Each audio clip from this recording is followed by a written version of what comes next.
Hi, it's Sandy, your Center Dietitian, and today I'm making a spinach frittata.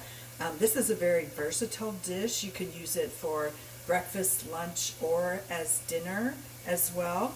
So I have started with cooking down some frozen spinach and put in some chopped garlic or minced garlic into my pan. And I started with a pan that is oven proof.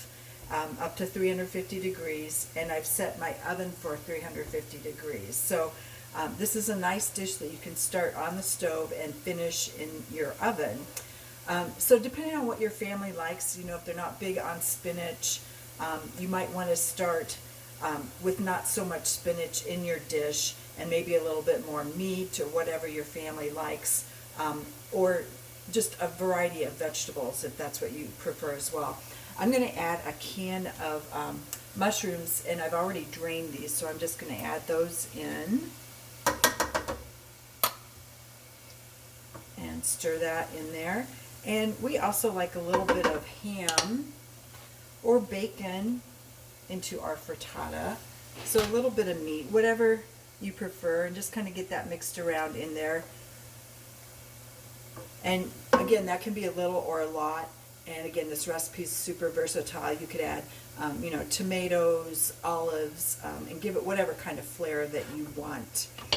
So I've already mixed up my eggs, and I'm just going to let that heat a minute here, stirring that. And I kind of spread things out so they're fairly even in the pan. So I've got, when we cut this, we'll have, mushrooms and ham and the spinach and garlic in each of the bites. So you try to get that spread out a little bit. So I'm going to go ahead and add my eggs. So I went ahead and mixed up, generally it's about 10 to 12 eggs for this size pan. So it's going to depend on the size of your pan that you're making. And we get about 8 slices out of this pan. So I think I put in about 10 eggs this morning. I added a little bit of milk, and then I'm just going to pour that over top here.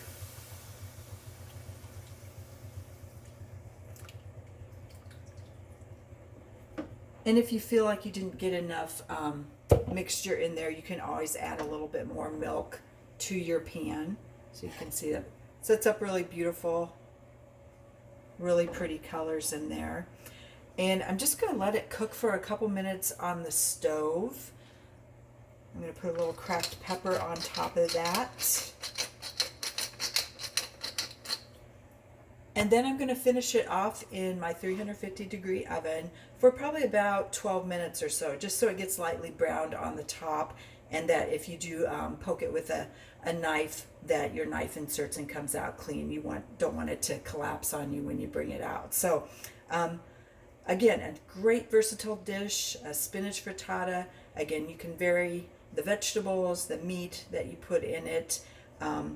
Super easy to make, and it can be breakfast, lunch, or dinner. Thanks for watching.